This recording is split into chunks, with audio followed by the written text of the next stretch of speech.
नमस्कार दोस्तों, स्वागत है आपका हमारे इस चैनल धूप धुनुची आरती में।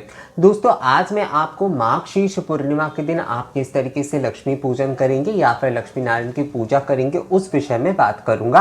पर उसके पहले मुझे कुछ सवाल मिले हैं ये लक्ष्मी पूजा को लेकर और अन्नपूर्णा पूजा को लेकर, तो इसे लेकर मुझे लगता है कुछ कंफ्यूजन है लोगों में और इस विषय को थोड़ा मैं संक्षिप्त में आप लोगों को इसलिए बताना ज़रूरी समझता हूँ। दोस्तों देखिए, जो वैष्णव मत होता है वहां पर धान्य स्वरूप में यानी कि धान के स्वरूप में माँ लक्ष्मी की पूजा ही जो है वो ज़्यादा महत्वपूर्ण होता है। यानी कि वैष्णव मत में जो लोग पूजा करते हैं, जो लोग वैष्णव पंथा को मानते हैं, वो माँ लक्ष्मी की पूजा ही मूल रूप से करते हैं धान्य स्वरूप में। और जो शाक्त होते हैं और शैववी जो होते हैं, तो वो जो है वो माँ अन्नपूर्णा को, यानी कि माता पार्वती भी आप बोल सकते, तो माँ अन्नपूर्णा को जो है वो अन्य स्वरूप यानी कि चावल का स्वरूप मानकर जो है वो पूजा करते हैं।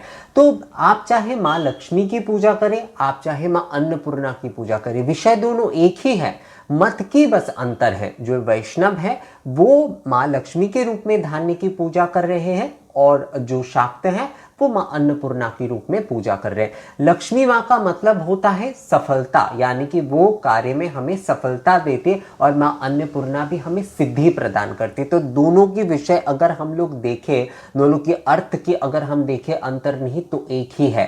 तो धान्य स्वरूप में आप माँ लक्ष्मी की पूजन करें या फिर अन्य स्वरूप में आप माँ अन्नपूर्णा की पूजन करें, किसी एक की पूजन ही आप कर सकते, आपको दोनों की करने की जरूरत नहीं। क्योंकि कई लोग मुझे ये कह रहे कि हम लोग लक्ष्मी पूजन तो करते ही है, तो क्या हमें अन्नपूर्णा पूजन करना अलग से जरूरी है या नहीं? जरूरी नहीं है दोस्तों। अगर आप लक्ष्मी पूजन कर रहे हैं तो आप माँ लक्ष्मी के व्रत पूजन ही कर सकते हैं। आप जैसे कि माघ शीर्ष महीने पूरा गुरुवार के दिन माँ लक्ष्मी की पूजन अगर आप कर रहे हैं, तो आप अगर अलग से जो है अन्नपूर्णा व्रत नहीं कर रहे हैं तो उससे कुछ नहीं होगा दोस्तों। आप जो है माँ लक्ष्मी की सेवा पूजन ही संपूर्णता से करिए। अगर आप माँ अन्नपूर्णा के व्रत कर रहे हैं शाक्त मत के चलते, तो आप माँ अन्नपूर्णा की कर लीजिए। इसमें विषय जो है ना, इसमें विषय बस मतलब अंतर इतना ही है कि वो मत की अंतर है, एक वैष्णव मत है, एक शाक्त मत है। विषय अगर देखा जाए आराधना और उपासना के अगर विषय जो है वो एक ही है, उसमें कोई बहुत बड़ी अंतर नहीं है, बस मत की अंतर है। वैष्णव मत में आप लक्ष्मी पूजन कर लीजिए, शाक्त मत को मानते हैं तो आप अन्नपूर्णा की पूजन कर लीजिए। इसे लेकर कंफ्यूजन मुझे लगता है रखने की कोई ज़रूरत नहीं है। और जो लोग दोनों पूजा करना चाहते हैं वो दोनों पूजा कर ले। जो लोग लक्ष्मी पूजन केवल करना चाहते हैं कि नहीं हम लोग लक्ष्मी पूजन कर रहे हैं तो हमें माँ अन्नपूर्णा की पूजन करने की ज़रूरत है या नहीं, तो आप मत करिए, कोई समस्या नहीं है उसमें। अगर आप दोनों करना चाहते तो करिए, पर अगर केवल अन्नपूर्णा माँ की पूजन करना चाहते, केवल लक्ष्मी माँ की पूजन करना चाहते हो आप, तो आप एक रूप में भी कर सकते, आपको समान ही फल मिलेगा। जैसे मैंने आपको कहा ना कि धान्य रूप में और अन्य रूप में सफलता और सिद्धि, ये जो उस सिद्धि जो है ना माँ अन्नपूर्णा के इसलिए कहा गया है कि ज्ञान वैराग्य सिद्धार्थं भिक्षां देहि च पार्वती, अर्थात माँ जो है हमें ज्ञान वैराग्य और सिद्धि देती है और माँ लक्ष्मी भी जो है हमें सफलता देती है। तो विषय अगर देखा जाए, हम लोग इसके अंतर्निहित अर्थ को अगर समझ जाए तो विषय एक ही है। तो कंफ्यूज मत होइए दोस्तों, आप लक्ष्मी पूजा करना चाहे तो लक्ष्मी पूजा करिए, आप अन्नपूर्णा पूजन करना चाहे तो अन्नपूर्णा पूजन आप करिए। अब आते हैं माघ शीर्ष पूर्णिमा के दिन आपको किस तरीके से लक्ष्मी पूजन करना है। माघ शीर्ष पूर्णिमा के दिन जो कि आपको 29 तारीख को लक्ष्मी पूजन करना है, क्योंकि उस दिन जो है शायान्य में पूर्णिमा है। हमेशा शायान्य पूर्णिमा यानी प्रदोष के समय जो पूर्णिमा होती है उसी दिन जो है लक्ष्मी नारायण पूजा अनुष्ठित की जाती है। तो इसलिए जो है आपको 29 तारीख को ही माघ शीर्ष पूर्णिमा के पूजन करना है।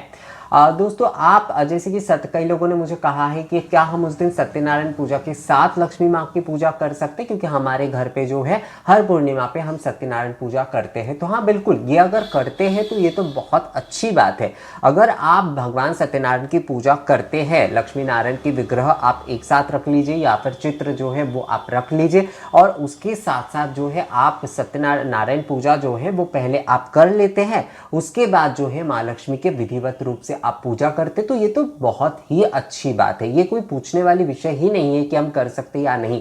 लक्ष्मी नारायण की अगर युगल में पूजा की जाए तो इससे बढ़कर और कुछ हो ही नहीं सकता दोस्तों। नारायण पूजा यानी कि सत्यनारायण पूजा अगर आप कर रहे हैं तो उसमें शीरा का भोग जरूर चलेगा। हमारे इस तरफ जो है उसे शिन्नी कहा जाता है। हर प्रदेश में जो है उसे अलग अलग तरीके से चढ़ाने का रिवाज है। तो अगर आप नारायण पूजा यानी कि सत्यनारायण पूजा कर रहे हैं तो उसमें ये नैवेद्य जरूरी होता है, यानी कि जो शिन्नी नैवेद्य होता है, शीरा कहा जाता है। कई जगह पर इसे नैवेद्यम कहते हैं। मतलब ये नैवेद्यम नाम से, साउथ में मैंने इसे नैवेद्यम कहते हुए ही सुना था दोस्तों, तो नैवेद्यम भी कहा जाता है। तो जो भी हो, जिस प्रदेश में जिस नाम से हो, ये भोग अगर आप पूर्णिमा के दिन सत्यनारायण पूजा कर रहे हैं तो सत्यनारायण पूजा का ये भोग रखना चाहिए दोस्तों। और इसमें तुलसी पत्र का उपयोग भी करना चाहिए। और इसके साथ साथ अगर आप चाहे तो जो बतासे होते हैं, मतलब जो गुड़ के होते बतासे, वो अगर आप 125 ग्राम, उसे 1.25 ग्राम कहा जाता है, 125 ग्राम जो है कम से कम 125, आप चाहे तो 525 भी ले सकते हैं। 525 ग्राम, 125 ग्राम, 225 ग्राम ले सकते हैं, 525, मतलब 25 आपका होना चाहिए संख्या। 500 लेते तो उसके साथ और एक्स्ट्रा जो है 25 ग्राम आपको लेना पड़ेगा। इस तरह से अगर आप बतासे का भोग जो है, इसे कहा जाता है हमारे यहाँ पर हरिनूट कहा जाता है। मतलब भगवान के सामने इसे देकर जो है भगवान के आशीर्वाद के स्वरूप में सब में बांटा जाता है, तो इसे हरिनूट भी बोलते हैं। तो इस तरीके से जो है आप बतासे और शीरे का भोग जरूर चलाइए। सत्यनारायण पूजा में विशेषकर पंचामृत, मतलब शीरा अगर आप नहीं चढ़ा पा रहे, शीनी नहीं चढ़ा पा रहे, तो कम से कम पंचामृत आपको अवश्य देना चाहिए। सत्यनारायण पूजा के लिए भोग चढ़ाना, आप चाहे धूप सेवा करें, आप चाहे केवल धूप पूजन भी करें, तब भी जो है, क्योंकि सत्यनारायण पूजा की ये जो नैवेद्यम होता है ये बहुत जरूरी होता है, ये पूजा का एक मूल विषय होता है।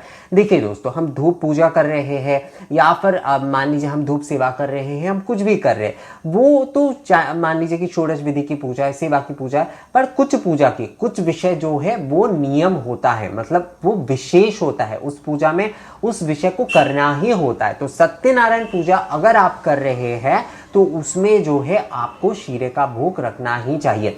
कई लोग जो है अब वो कर नहीं पाते तो वो नारियल रख देते। तो मैं कहूंगा अगर नारियल आप रखते तो अच्छा है, नारियल या केले भी आप चढ़ा सकते, केवल तुलसी पत्र भी चढ़ाया जा सकता है भगवान को, पर कम से कम अगर पंचामृत अगर आप कर पाते तो ये बहुत अच्छा होता है। तो नारायण पूजा की ये विषय हो गया। अब जो है आप माँ लक्ष्मी की पूजा भी कर रहे हैं, तो माँ लक्ष्मी की पूजा में आप कोशिश करिए इस दिन ना, एक कटोरी में नए वाले जो धान होते या फिर नए वाले जो चावल होते वो आप माँ लक्ष्मी के सामने रखने की, मतलब माँ लक्ष्मी के चित्र रख रहे हैं, माँ लक्ष्मी के फोटो रख रहे, मूर्ति रख रहे, कुछ भी आप रख रहे हैं। जैसे मैंने दीपावली पर आपको दिखा था ना कि बंगाली परिवार में किस तरीके से जो है वो लक्ष्मी पूजन किया जाता है चावल के ऊपर, तो उसी तरीके से जो है नया चावल या धान जो है वो आप थोड़ा सा माँ लक्ष्मी के सामने रखिए। उसके ऊपर आप एक कॉइन रख सकते हैं, अगर आपके पास चांदी के सिक्के हैं तो वो भी आप जो है उसके ऊपर जरूर रखिए। कलश जो है, अगर आप सत्यनारायण पूजा कर रहे हैं तो आप यानी कि अगर आप लक्ष्मी नारायण पूजा कर रहे हैं एक साथ, तो आप एक ही कलश रखिए। सत्यनारायण पूजा के लिए आपको अलग से कलश रखने की जरूरत नहीं है, आप एक ही साथ रखिए और उस कलश में ही आप जो है पहले नारायण पूजा कर लीजिए संपूर्ण, और उसके बाद आप माँ लक्ष्मी की पूजा उसी कलश में करिए। क्योंकि जहां पर श्री नारायण विराजते हैं वहां पर माँ लक्ष्मी अवश्य आते हैं, तो इसलिए लक्ष्मी नारायण पूजा आप जिस कलश में करेंगे उसी कलश में जो है आप लक्ष्मी पूजन भी कर सकते हैं, लक्ष्मी नारायण की जुगल में, क्योंकि आप ये पूजा कर रहे हैं। माँ लक्ष्मी को अगर आप भोग में, क्योंकि भोग को लेकर मुझे कई सारे सवाल आते हैं, वैसे मैं अलग से जो है कहता नहीं हूँ भोग के बारे में, क्योंकि ये हर किसी के अपने पारिवारिक होते, अपने कुलाचार होते, अपने प्रदेश के हिसाब से वो भोग चढ़ाते हैं। तो भोग के तौर पर अगर आप इस दिन कुछ चढ़ाना चाहते तो नारियल का आप कुछ चढ़ाइए। मोहन भोग या सूजी के जो पायस हमारे यहाँ पर होता कहा जाता है, यानी कि हलवे से थोड़ा, मतलब वो थोड़ा पतला होता है, हलवा तो थोड़ा टाइट किस्म का होता है, मतलब वो थोड़ा गाढ़ा गाढ़ा होता है, ये थोड़ा पतले टाइप का होता है जो पायस, तो ये आप चढ़ा सकते हैं माँ लक्ष्मी को। वो सफ़ेद होता है एकदम, हलवा जो होता है ना वो थोड़ा लाल टाइप का हो जाता है उसे भूनते भूनते, पर सूजी के जो पायस होते हैं वो ज़्यादा भुना नहीं जाता है। तो वो आप अगर चाहे तो माँ लक्ष्मी को चढ़ा सकते। केवल जो है आप पंचामृत भोग चढ़ा ही सकते। खीर भी जिन घरों में चढ़ाने की प्रथा है आप वो चढ़ा सकते। नारियल का कुछ जो है वो माँ लक्ष्मी को चढ़ाने की आप अवश्य कोशिश करिएगा, ये बहुत अच्छा होता है। ऋतु फल भी जो है आप माँ को चढ़ा सकते हैं। शीतकालीन जो भी सारे फल मिलते हैं वो आप लक्ष्मी नारायण को दोनों को ही चढ़ा दीजिए।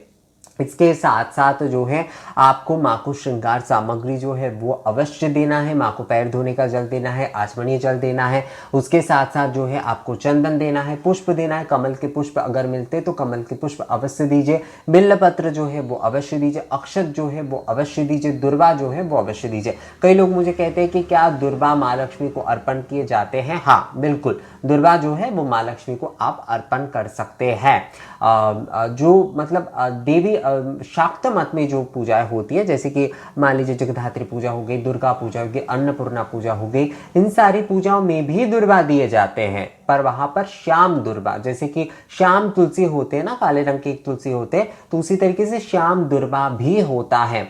जो लोग पूरे विधिवत रूप से पूजा करते वो उसके आयोजन करते हैं, पर जो है क्योंकि वो आसानी से नहीं मिलता है इसलिए उसे चढ़ाने के लिए मनाही ज्यादातर की जाती है। पर अगर आप देखते हैं तो श्याम दुर्वा जो है वो माँ को चढ़ाया जा सकता है, पर माँ लक्ष्मी को आप नॉर्मल जो दुर्वा मिलता है वही जो है आप चढ़ा सकते हैं। तो चावल आप चढ़ाइए, आप दुर्वा चढ़ाइए। उसके साथ साथ जो है धूप, अष्टांग धूप आप माँ को अवश्य करिए। अष्टांग धूप जो है वो माँ को बहुत प्रिय होता है, तो इसलिए जो है दोस्तों आप अष्टांग धूप माँ को अवश्य करिए। गुरखी का धूप भी अगर करना चाहे तो वो आप कर सकते हैं। साथ में जो है आप माँ की विशेष रूप से आरती अवश्य करिए, और माँ के द्वादश नाम जो है वो भी अगर हो सके तो आप माँ के सामने पढ़ने की कोशिश करिए। आरती के मतलब आपने षोडशोपचार विधि से अगर आपने एक बार पूजा कर दी, उसके बाद आप एक बार संक्षिप्त में आरती करिए, और उसके बाद जो है स्तव पाठ करके और ये द्वादश नाम आदि पढ़ के जो है उसके बाद फिर से आप एक बार